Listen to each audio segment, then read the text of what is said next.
Shalom untuk saudara pendengar yang dikasihi Tuhan Yesus Kristus. Selamat siang dan salam sejahtera untuk kita semuanya. Selamat datang kembali di renungan siang dan doa siang pada hari ini. Semoga saudara yang terkasih dalam keadaan sehat selalu. Kiranya damai dan sukacita Roh Kudus melimpah di dalam hati dan pikiran saudara saat ini.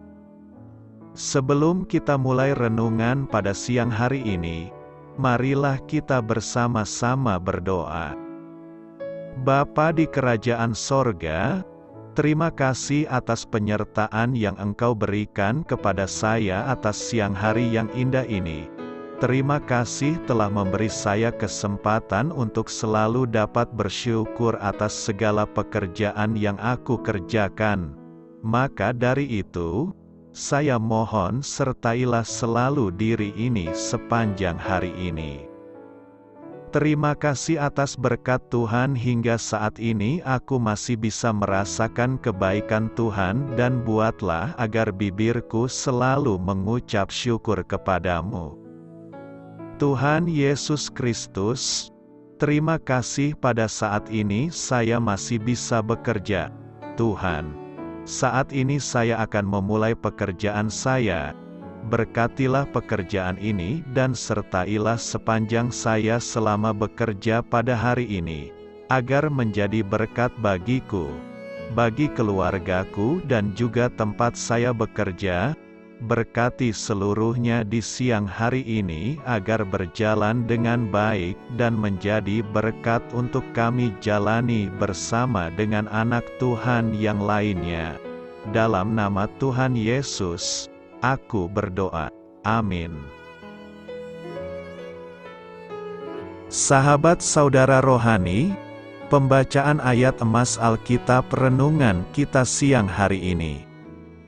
Nats bacaan kita siang hari ini adalah, kamu bercahaya di antara mereka seperti bintang-bintang di dunia.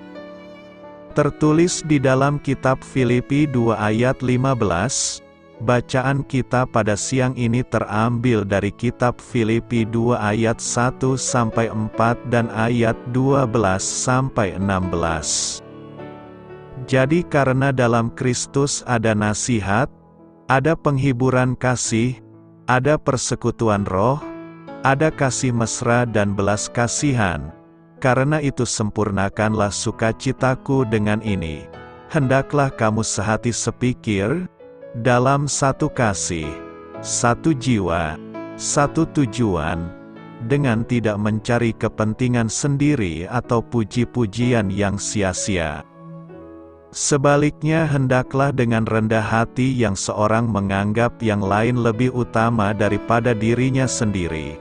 Dan janganlah tiap-tiap orang hanya memperhatikan kepentingannya sendiri, tetapi kepentingan orang lain juga. Hai saudara-saudaraku yang kekasih, kamu senantiasa taat, karena itu tetaplah kerjakan keselamatanmu dengan takut dan gentar. Bukan saja seperti waktu aku masih hadir, tetapi terlebih pula sekarang waktu aku tidak hadir, karena Allah lah yang mengerjakan di dalam kamu baik kemauan maupun pekerjaan menurut kerelaannya. Lakukanlah segala sesuatu dengan tidak bersungut-sungut dan berbantah-bantahan, supaya kamu tiada beraib dan tiada bernoda, sebagai anak-anak Allah yang tidak bercela di tengah-tengah angkatan yang bengkok hatinya dan yang sesat ini. Sehingga kamu bercahaya di antara mereka seperti bintang-bintang di dunia, sambil berpegang pada firman kehidupan, agar aku dapat bermegah pada hari Kristus, bahwa aku tidak percuma berlomba dan tidak percuma bersusah-susah. Ayat di atas terambil dari kitab Filipi 2 ayat 1-4 dan ayat 12-16. Mari kita mulai renungan siang kita. Judul renungan kita hari ini adalah Menemukan Jalan Pulang. Kata bijak Alkitab hari ini adalah Gereja menolong orang tersesat menemukan jalan pulang apabila cahayanya bersinar terang. Cerita renungan siang kita hari ini adalah penulis Anne Lamott mengisahkan seorang gadis kecil berusia 7 tahun yang tersesat di sebuah kota besar. Dengan cemas anak itu berlari mondar-mandir di beberapa ruas jalan, mencari tempat yang ia kenal. Seorang polisi melihatnya, menyadari kesulitan anak itu, dan menawarkan bantuan. Anak itu masuk ke mobil, dan sang polisi menjalankan mobilnya pelan-pelan menyusuri daerah itu. Tiba-tiba si anak menunjuk sebuah gereja dan minta turun dari mobil. Ia meyakinkan polisi itu, "Ini gereja saya selalu bisa menemukan jalan pulang dari sini." Banyak orang berpikir gereja adalah lembaga kuno yang tak lagi relevan dengan dunia modern. Namun, saya yakin gereja yang setia mengajarkan Alkitab dan mewartakan kabar baik keselamatan melalui Kristus benar-benar memberi apa yang semua kita butuhkan untuk menemukan jalan pulang. Apabila gereja kita menjalankan fungsi yang diberikan Allah, maka para jemaatnya akan dengan rendah hati melayani dan memerhatikan satu sama lain, saling mendorong untuk mengikuti teladan Kristus. Kelompok jemaat ini, lewat kata-kata dan hidupnya, juga menjadi penunjuk jalan bagi dunia yang tersesat menuju Yesus. Mereka melayani, seperti bintang-bintang di dunia, sambil berpegang pada firman kehidupan. Gereja yang mengajarkan kebenaran tentang Kristus tak hanya relevan, tetapi juga sangat dibutuhkan dalam dunia kita ini. Gereja ini dapat menolong orang-orang dari sepanjang zaman untuk menemukan jalan pulang ke rumah mereka. Ditaburkan dalam kehinaan, dibangkitan dalam kemuliaan. 1 Korintus 15 ayat 43 berkata, "Ditaburkan dalam kehinaan, dibangkitkan dalam kemuliaan, ditaburkan dalam kelemahan, dibangkitkan dalam kekuatan." Dalam nas hari ini, Paulus hendak membicarakan proses kebangkitan orang percaya. Jika kita mendalami teks ini, maka kita akan mendapatkan beberapa pelajaran yang menarik, yakni: pertama, orang percaya akan ditaburkan dalam kehinaan, tetapi dibangkitkan dalam kemuliaan. Menurut Paulus, tubuh jasmani manusia akan ditaburkan dalam kehinaan. Ditaburkan dalam kehinaan artinya tubuh kita dikuburkan ke dalam tanah. Di dalam kubur tubuh kita akan binasa dan mengalami kerusakan. Kerusakan yang berkuasa atas tubuh yang penuh dosa dalam hidup ini menjangkau sampai ke dalam kubur dengan membusuknya jenazah. Jenazah ditaburkan dalam kehinaan, bahkan upacara penguburan yang paling mulia dan agung, proses pembalseman yang paling canggih, tidak dapat menantang kenyataan maut. Di pihak lain, tubuh yang ditabur dalam kehinaan itu akan dibangkitkan dalam kemuliaan. Kepadanya akan diberikan kehormatan yang tidak tertandingi di dalam dunia ini, karena ia akan menjadi bagian dari kemuliaan Kristus sendiri. Paulus menggambarkan kemuliaan itu bagaikan cahaya bintang. Hal ini juga bisa kita bandingkan dengan Daniel 12 ayat 3 yang mengatakan bahwa mereka yang dibangkitkan dari antara orang mati akan bercahaya seperti cahaya cakrawala, seperti bintang-bintang. Kedua, tubuh orang percaya ditaburkan dalam kelemahan tetapi dibangkitkan dalam kekuatan. Ditaburkan dalam kelemahan merupakan ciri dari semua keberadaan manusia, tetapi akan dibangkitkan dalam kekuatan.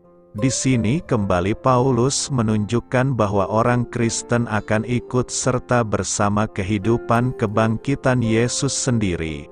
Karena Yesus pun disalibkan di dalam kelemahan, tetapi dibangkitkan oleh kekuatan Allah.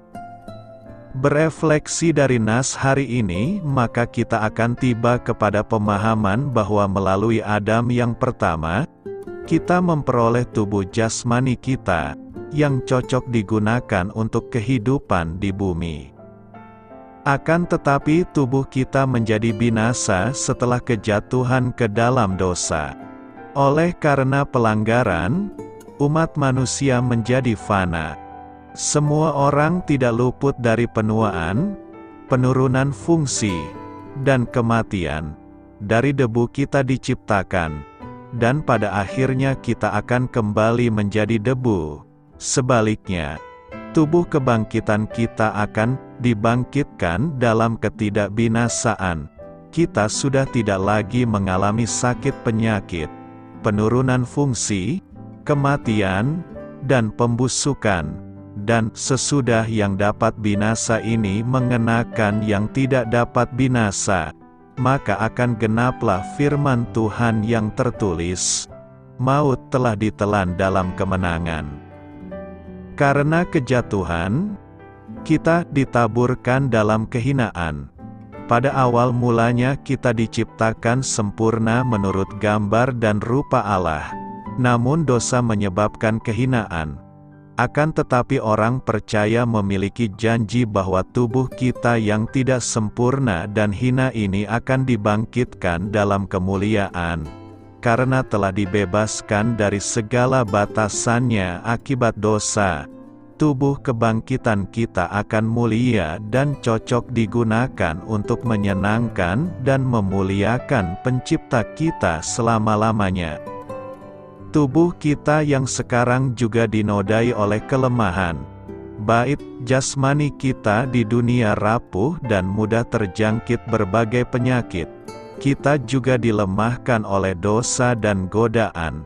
Namun, suatu hari tubuh kita akan dibangkitkan dalam kekuatan dan kemuliaan, dan kita tidak lagi dibatasi oleh ketidaksempurnaan dan kerapuhan yang kita kenal di zaman ini.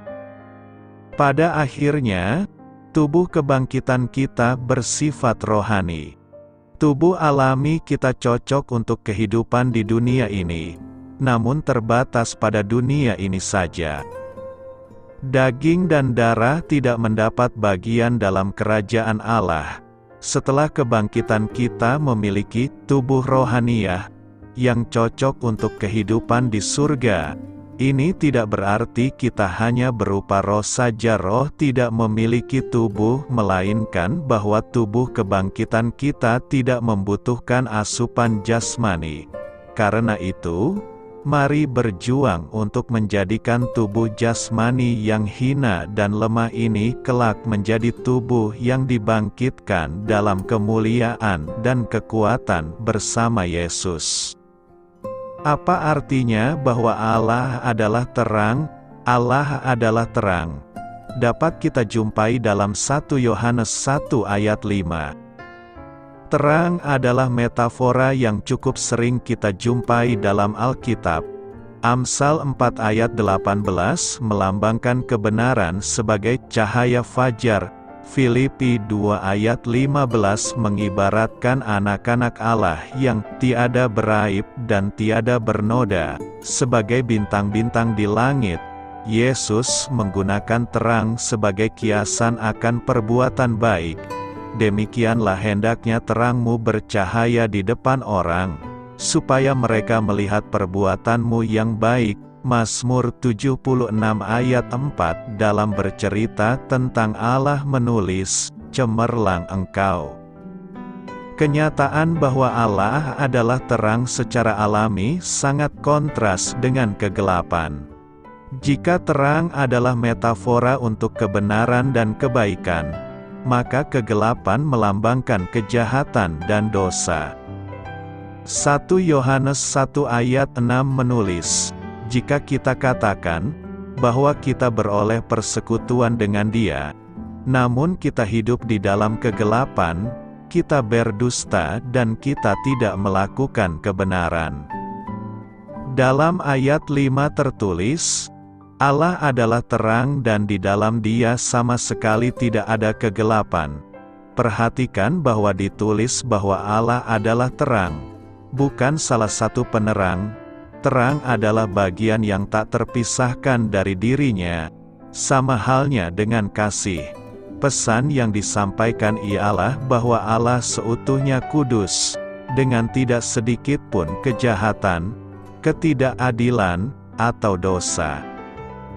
Jika kita tidak memiliki terang, maka kita tidak mengenal Allah. Mereka yang mengenal Allah, yang berjalan bersamanya, adalah terang dan jalan pula dalam terang. Mereka mengambil bagian dalam hodrat ilahi Allah, dan luput dari hawa nafsu duniawi yang membinasakan dunia. Allah adalah terang, begitu pula dengan anaknya. Yesus berkata, "Akulah terang dunia. Barang siapa mengikut aku, ia tidak akan berjalan dalam kegelapan, melainkan ia akan mempunyai terang hidup." Dalam bagian ini, berjalan sama artinya dengan memperoleh kemajuan. Jadi, kita dapat menarik kesimpulan dari ayat ini bahwa orang Kristen dimaksud untuk bertumbuh semakin kudus dan semakin dewasa dalam mengikuti Yesus. Allah adalah terang, dan adalah rencananya supaya umatnya mencerminkan terangnya, dengan menjadi semakin menyerupai Kristus tiap harinya. Karena kamu semua adalah anak-anak terang dan anak-anak siang. Kita bukanlah orang-orang malam atau orang-orang kegelapan. Allah adalah pencipta cahaya terang alami maupun pemberi terang rohani yang olehnya kita dapat berjalan dalam kebenaran. Cahaya terang membongkar apa yang tersembunyi dalam kegelapan. Ia menunjukkan keadaan yang sebenarnya. Berjalan dalam terang berarti mengenal Allah, memahami kebenaran, dan hidup dalam kebenaran. Orang percaya dalam Kristus harus mengakui semua kegelapan dalam diri mereka, dosa dan kesalahan mereka, dan mengizinkan terang Allah bersinar melalui mereka. Orang Kristen tidak dapat duduk diam dan mengamati orang berlanjut dalam perjalanan gelap mereka dalam dosa. Karena mereka tahu bahwa orang-orang di dalam kegelapan akan kelak mengalami keterpisahan kekal dari Allah. Terang dunia ingin mengusir kegelapan dan menganugerahkan hikmat-Nya di segala tempat, dalam membawa terang Injil pada dunia. Kita harus mengungkapkan hal-hal yang sebenarnya ingin disembunyikan oleh orang lain. Terang tidak nyaman bagi mereka yang terbiasa dengan kegelapan. Yesus, Anak Allah yang tak berdosa, adalah terang yang sesungguhnya. Sebagai anak-anak Allah yang diadopsi, kita perlu mencerminkan terangnya ke dalam dunia yang digelapkan oleh dosa. Tujuan kita dalam bersaksi pada orang yang belum selamat adalah untuk membuka mata mereka, supaya mereka berbalik dari kegelapan kepada terang dan dari kuasa iblis kepada Allah. Allah yang mengerjakan keselamatan kita. Filipi 2 ayat 13 berkata, "Karena Allah lah yang mengerjakan di dalam kamu baik kemauan maupun pekerjaan menurut kerelaannya." Nas hari ini erat kaitannya dengan ayat sebelumnya yang mengatakan bahwa kita harus tetap mengerjakan keselamatan kita. Manusia tidak mungkin mampu mengerjakan keselamatannya sendiri, tetapi Allah lah yang mengerjakan keselamatan kita. Allah yang memberikan kita kekuatan untuk mengerjakan keselamatan itu. Allah yang mengerjakan di dalam diri kita kemauan untuk tetap setia dan taat, untuk tidak goyah dalam hidup Kristiani kita. Dari nas hari ini kita dapat belajar beberapa hal mengenai keselamatan kita, yakni: pertama, Allah yang membangkitkan dalam diri kita kemauan untuk taat, kemauan untuk tetap mengerjakan keselamatan kita, kemauan untuk diubah serupa dengan Kristus. Dan tentunya bukan hanya kemauan tetapi juga kekuatan untuk taat dan mematuhi semua perintah, ketetapan, dan firman-Nya. Keterlibatan Allah tidak terbatas pada kemampuan, tetapi juga kemauan. Peranan yang luas ini seharusnya tidak terlalu mengagetkan. Kelahiran baru terjadi karena kehendak Allah, bukan manusia. Pertobatan terjadi karena Allah membuka hati orang berdosa. Pemberian belas kasihan dan kemurahan juga ditentukan oleh kehendak Allah. Jikalau fase awal keselamatan ditentukan oleh kehendak Allah, berlebihankah jika Allah mengondisikan hati anak-anaknya untuk menaati Dia? Tentu saja tidak. Kedua, kita disokong oleh Tuhan. Mengerjakan keselamatan adalah tanggung jawab kita, tetapi kuasa untuk itu berasal dari Tuhan. Kita ingat akan perkataan Tuhan Yesus, "Di luar Aku kamu tidak dapat berbuat apa-apa." Tuhan Yesus pun berkata, "Kamu akan menerima kuasa kalau Roh Kudus turun atas kamu." Tuhan menolong kita untuk setia dan taat. Ketaatan bukanlah perbudakan. Perintah dan larangan dari Tuhan muncul dari maksud Allah yang baik bagi kita. Aturan Tuhan bukan belenggu bagi kebebasan dan kebahagiaan. Sebaliknya, ketaatan merupakan jalan menuju kebebasan dan kebahagiaan yang sejati.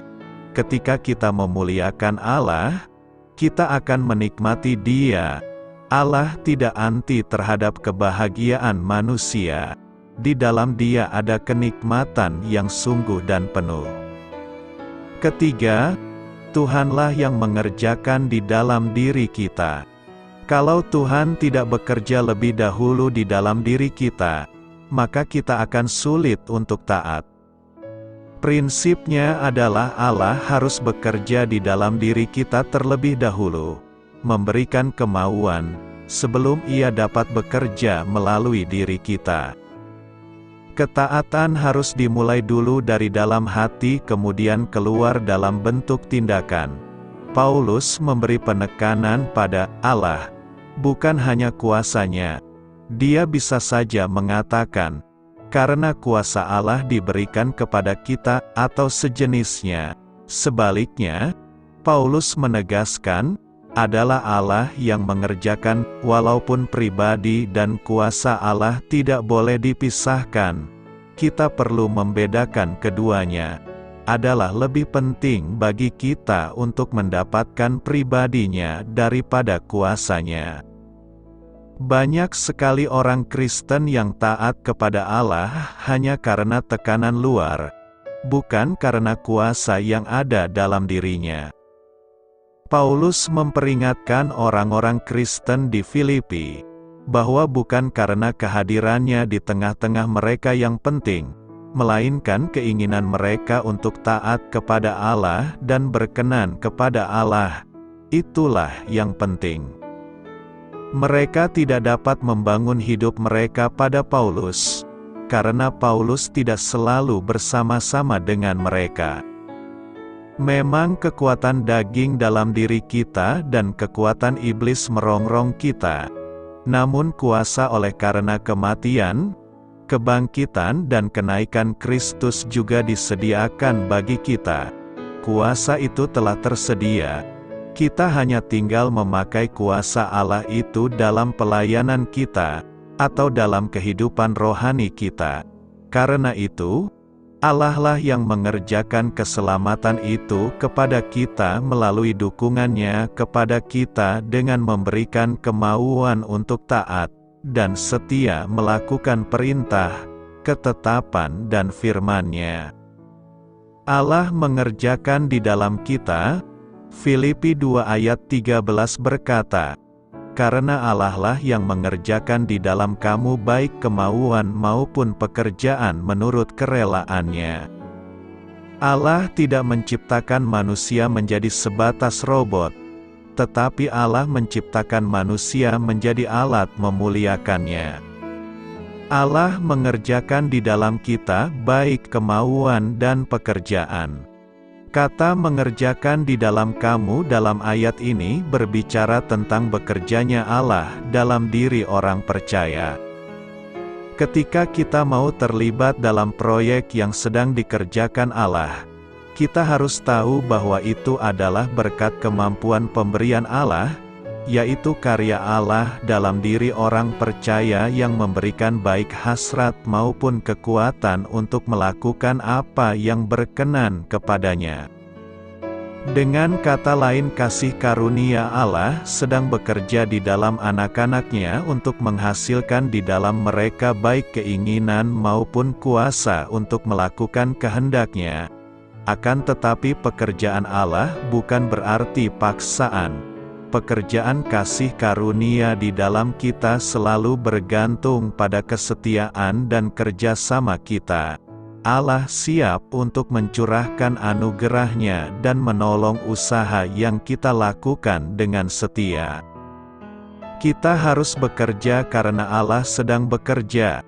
Ketika kita melihat Allah sedang bekerja, kita harus segera berfokus kepada Allah sebab kita tahu bahwa Allah ingin kita terlibat dalam apa yang sedang Dia kerjakan. Ketika kita berfokus kepada Allah, kerinduan kita adalah hidup menyenangkan Dia, dan kerinduan menyenangkan Dia datangnya dari apa yang Dia kerjakan dalam kehidupan kita. Menyenangkan Allah berarti menyesuaikan hidup dengan kehendak-Nya, menjalin hubungan yang dekat dengannya, dan belajar mendengar suaranya. Marilah kita menjadi hamba yang baik dan setia yang mau ikut terlibat dalam pekerjaan yang sedang Allah kerjakan. Jangan tinggal diam, kita harus mengerjakan keselamatan yang sudah Allah berikan dengan takut dan gentar. Dan ingatlah bahwa keselamatan itu bukan hanya bagi kita tapi juga bagi semua orang yang belum percaya kepadanya. Oleh sebab itu kita harus bekerja untuk membagikan keselamatan itu kepada mereka yang masih terhilang. Karena itu, berbahagialah jika Allah masih mengerjakan segala kemauan dan pekerjaan baik dalam diri kita demi kemuliaan nama-Nya dan berkat bagi sesama kita. Menaruh pikiran dan perasaan seperti Yesus. Filipi 2 ayat 5 berkata, "Hendaklah kamu dalam hidupmu bersama, menaruh pikiran dan perasaan yang terdapat juga dalam Kristus Yesus." Menyamakan pikiran dan perasaan kita dengan Yesus adalah salah satu tujuan hidup kita. Kita harus berjuang untuk menjadi serupa dengan Yesus. Menjadi serupa dengan Yesus bukan berarti kita mau mengimbangi Yesus sebab kita tak akan sanggup mengimbanginya. Namun kita harus tetap berjuang menaruh pikiran dan perasaan kita seperti yang terdapat dalam Kristus Yesus. Paulus mengingatkan jemaat Filipi bahwa orang Kristen harus memiliki goal dan tujuan yang jelas. Dan apa goal itu? Goal itu adalah untuk mempunyai pikiran dan perasaan yang sama dengan Kristus Yesus.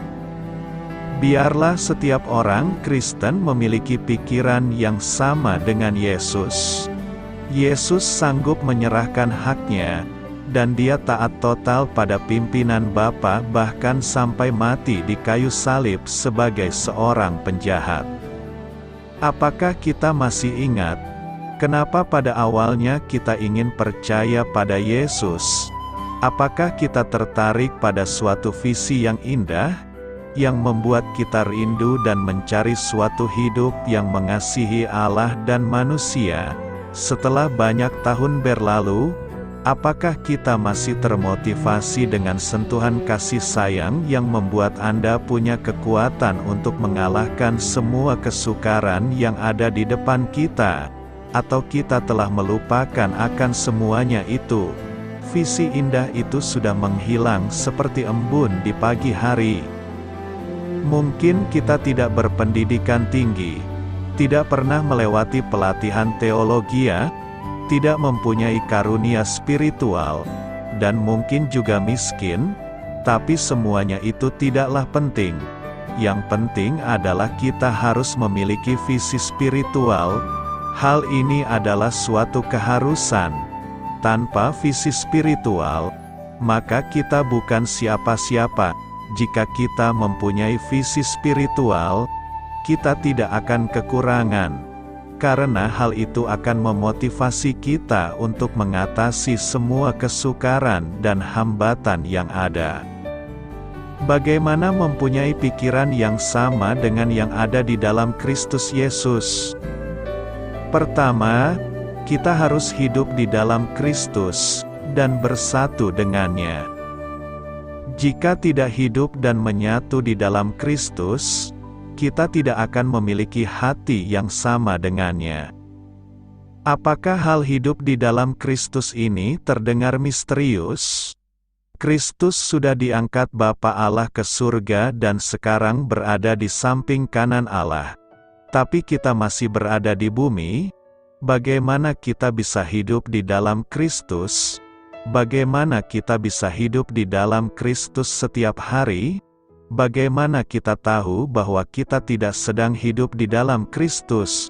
Untuk memiliki hati Kristus, kita harus tinggal di dalam Dia, bersatu dengan Dia, merenungkan kata-katanya, memahaminya dan melakukannya. Itulah cara yang nyata untuk bersatu dengannya. Kedua, kita harus merelakan Roh Kudus untuk bekerja, untuk memperbarui pikiran kita. Hal ini ditulis di Filipi 2 ayat 1. Jadi karena dalam Kristus ada nasihat, ada penghiburan kasih, ada persekutuan roh, ada kasih mesra dan belas kasihan.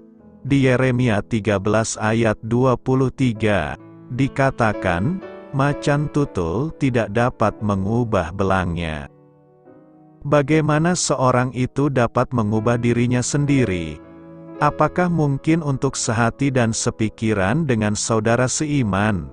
Apakah mungkin untuk menjadi rendah hati, melihat orang lain sebagai lebih utama? Hati manusia itu tanpa disadari adalah sombong, merasakan diri lebih baik dari yang lain. Macan tutul tidak dapat mengubah belangnya. Bukanlah pekerjaan kita untuk melakukan transformasi, tapi itu adalah melalui karya Roh Kudus. Yang perlu kita lakukan adalah membuka hati kita, tidak mencari kepentingan sendiri atau puji-pujian yang sia-sia. Karena itu, agar dapat memiliki pikiran dan hati Kristus, maka kita harus memahami ucapannya dan menerapkannya. Kita juga harus membuka hati kita, mengizinkan Roh Kudus untuk bekerja. Lebih mengutamakan orang lain. Filipi 2 ayat 3 berkata, tanpa mencari kepentingan sendiri atau puji-pujian yang sia-sia. Sebaliknya, hendaklah dengan rendah hati yang seorang menganggap yang lain lebih utama daripada dirinya sendiri. Nas hari ini mengajak kita untuk lebih mengutamakan orang lain. Hidup lebih mengutamakan orang lain berarti memberi tempat dan kesempatan yang baik kepada sesama daripada diri sendiri. Ada keikhlasan memberi ruang kepada orang lain dan mengutamakannya. Artinya, kita siap sedia untuk mengalah. Sikap ini bisa kita lakukan jika kita hidup dalam kerendahan hati. Kerendahan hati disamakan dengan mementingkan keperluan orang lain dengan tidak menganggap diri lebih penting daripada orang lain. Bahwa kepentingan orang lain sama pentingnya dengan apa yang menjadi keperluan kita. Perilaku lebih mengutamakan orang lain semakin jarang ditemukan di zaman ini. Salah satu penyebabnya, karena banyak orang memandang bahwa hidup ini adalah perlombaan atau kompetisi yang harus dimenangkan. Mereka menganggap orang lain sebagai musuh atau saingan yang harus disisihkan dan dikalahkan. Segala cara dilakukan untuk menjadikan diri sebagai pemenang. Sehingga mereka bekerja bukan untuk peningkatan kualitas dan membawa hasil baik bagi banyak orang, tetapi hanya untuk mencari kesenangan, popularitas demi kepentingan diri sendiri. Itulah kehidupan yang sementara terjadi dalam jemaat dan masyarakat. Kepada jemaat di Filipi, Rasul Paulus mengajarkan tentang apa yang harus mereka lakukan, yaitu tidak mencari kepentingan sendiri atau puji-pujian yang sia-sia. Sebaliknya, hendaklah dengan rendah hati seorang menganggap yang lain lebih utama daripada dirinya sendiri. Dan janganlah tiap-tiap orang hanya memperhatikan kepentingannya sendiri, tetapi kepentingan orang lain juga. Bagi Paulus, kerendahan hati harus terwujud dalam pikiran, perasaan, perkataan dan tingkah laku hidup serta menjadi landasan membangun hubungan satu sama lain. Semua anggota jemaat sama di hadapan Tuhan. Karena itu tiap anggota berhak atas pelayanan dan penerimaan dari anggota yang lain. Semua anggota jemaat diterima dalam pelayanan karena mereka semua telah menerima kasih karunia dari Kristus. Lebih ditegaskan lagi, mereka harus memperhatikan kepentingan orang lain daripada dirinya sendiri. Kepentingan diri sendiri sama sekali tidak boleh menjadi tujuan usaha dari pekerjaan anggota-anggota jemaat. Menjadi orang yang rendah hati itu adalah indah. Tuhan mau kita semua jadi rendah hati. Sejatinya sifat alamiah manusia itu sombong dan egois. Namun perjumpaan dengan Tuhan Yesus membuat hidup kita diperbaharui.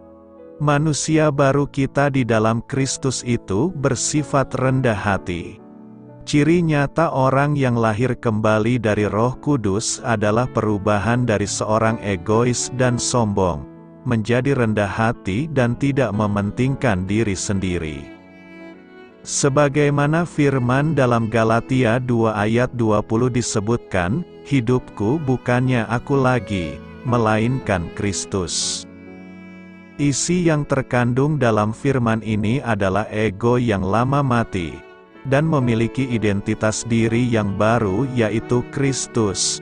Kenyataan baru yang berbeda sekarang. Hidupku sekarang adalah hidup Yesus yang mengalir dalam diriku, menggantikan egoku yang lama, diri manusia alami produk dari nilai dan budaya manusia bumi mengenakan pikiran Kristus dan mengingini yang di hati Tuhan Yesus, berkembang menjadi serupa dengan Yesus.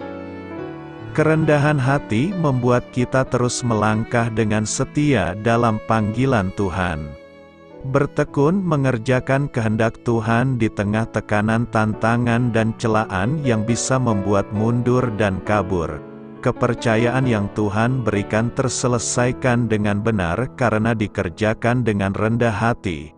Tuhan mudah untuk menuntun dan mengajar orang yang rendah hati. Sebaliknya, kegagalan dan kejatuhan dalam melayani Tuhan, sebagai hamba Tuhan, terjadi akibat kesombongan yang terselip. Kesombongan mendahului kehancuran, kecongkakan mendahului kehancuran, dan tinggi hati mendahului kejatuhan. Pelayanan dan bangunan rohani bisa runtuh berkeping ketika kesombongan menyelinap ke dalam hati. Kesombongan bisa memicu perpecahan, perceraian dan konflik yang tak terselesaikan. Keretakan harmoni selalu berkaitan dengan kesombongan. Sebagaimana iblis terusir dari sorga akibat kesombongan. Sebaliknya, kerendahan hati akan menyelamatkan dari bencana. Yusuf menyelamatkan keluarga Israel karena rendah hati. Yusuf adalah contoh seorang yang rendah hati. Ketika dalam kemuliaan dan kekayaan sebagai orang kepercayaan Fir'aun di Mesir, dia merangkul kakak-kakaknya yang telah berbuat jahat kepadanya saat datang cari gandum di musim kelaparan. Apa yang dari hatinya menghadirkan perdamaian dan kedamaian. Buah yang dihasilkan kerendahan hati adalah pemulihan dan keterhubungan. Sedangkan buah kesombongan adalah perpecahan dan keruntuhan. Rendah hati bukanlah rendah diri. Kesalahpahaman yang umum adalah bahwa kerendahan hati sama dengan memiliki harga diri yang rendah. Kebenarannya, rendah hati dan rendah diri adalah dua hal yang berbeda. Bahkan bertolak belakang, seseorang menjadi rendah diri ketika membandingkan diri dengan orang lain dan melihat hanya kekurangan-kekurangan dirinya, atau ketika seseorang tahu ada hal-hal memalukan dalam hidupnya yang harus disembunyikan dari Tuhan dan orang lain. Contoh, Adam, Kain. Seorang yang rendah hati menyadari bahwa Tuhan adalah Tuhan yang Maha Tahu dan Maha Kuasa, sedangkan saya adalah manusia yang terbatas. Segala sesuatu dalam hidup saya adalah kasih karunia. Tidak ada dari diri saya yang dapat saya banggakan sebagai hasil karya saya sendiri. Tetapi aku sekali-kali tidak mau bermegah, selain dalam salib Tuhan kita Yesus Kristus. Sebab olehnya dunia telah disalibkan bagiku dan aku bagi dunia. Orang yang rendah hati menyadari kelemahan, kekurangan, keterbatasan dan kerentanan dalam hidupnya, sehingga membuatnya hidup bergantung kepada Tuhan dan bukan pada kekuatannya sendiri. Orang yang rendah hati menyadari keterbatasan pengetahuannya, oleh sebab itu ia bergantung kepada Tuhan, dan Tuhan senang menuntun dan menyatakan kehendaknya kepada orang yang rendah hati. Firman Tuhan saat ini mengingatkan kita sebagai keluarga Kristen agar tidak memandang hidup ini sebagai suatu perlombaan atau kompetisi yang saling mengalahkan. Hidup ini adalah kesempatan yang Tuhan berikan kepada kita untuk dijalani bersama supaya menjadi berkat bagi orang lain. Sesama kita manusia juga diberi berkat dan kesempatan oleh Tuhan, yang diciptakan, dikasihi dan diselamatkannya. Itulah sebabnya ada ungkapan bijak yang berkata, "Jika kamu mau menjadi orang besar, besarkanlah dulu orang lain." Makna dari ungkapan ini yaitu ketika kita berusaha untuk berhasil atau menjadi orang besar tidak harus mengecilkan orang lain. Karena itu, mari bangun pewujudan rendah hati itu termanifestasi jadi karakter baru kita. Selamat berkarya untuk Tuhan, selamat memulai karya dalam minggu ini untuk Tuhan. Doa saya menyertai saudara sekalian, saya memberkati Anda agar sewaktu Anda mencarinya dari Dia, Bapa Surgawi Anda akan memberikan bagi Anda roti harian Anda, dalam nama Yesus Kristus, Tuhan yang berkuasa atas alam semesta dan menuntun kita kepada iman yang menyelamatkan. Tuhan Yesus menyertai senantiasa. Tuhan memberkati. Amin.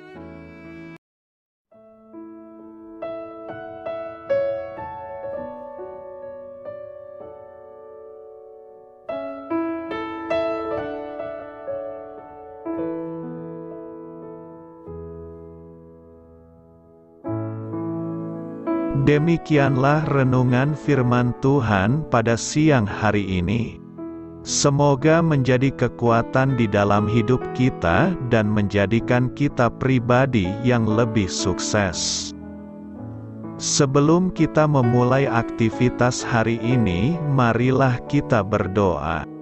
Bapa kami yang ada di sorga, terima kasih atas kasih dan kebaikan Tuhan yang begitu besar buat kami.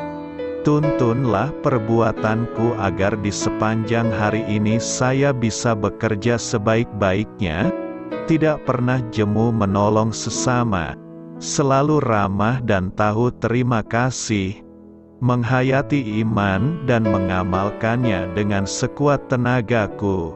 Semua ini saya sampaikan kepadamu, dengan pengantaraan Kristus, Tuhan kami.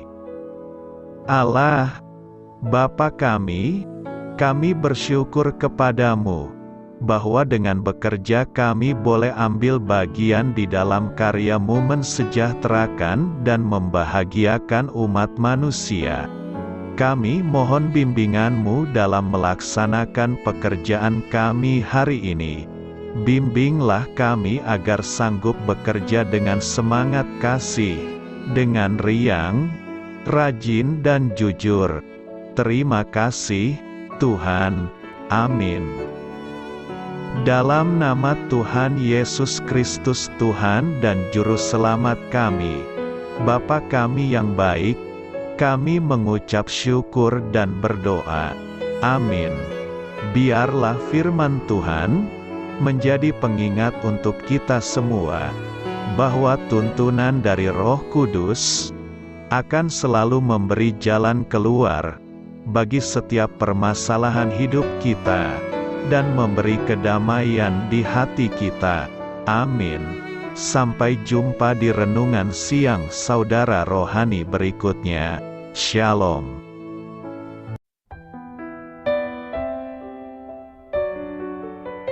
Halo untuk semua pendengar saudara rohani yang terkasih di dalam nama Tuhan Yesus Kristus dimanapun berada.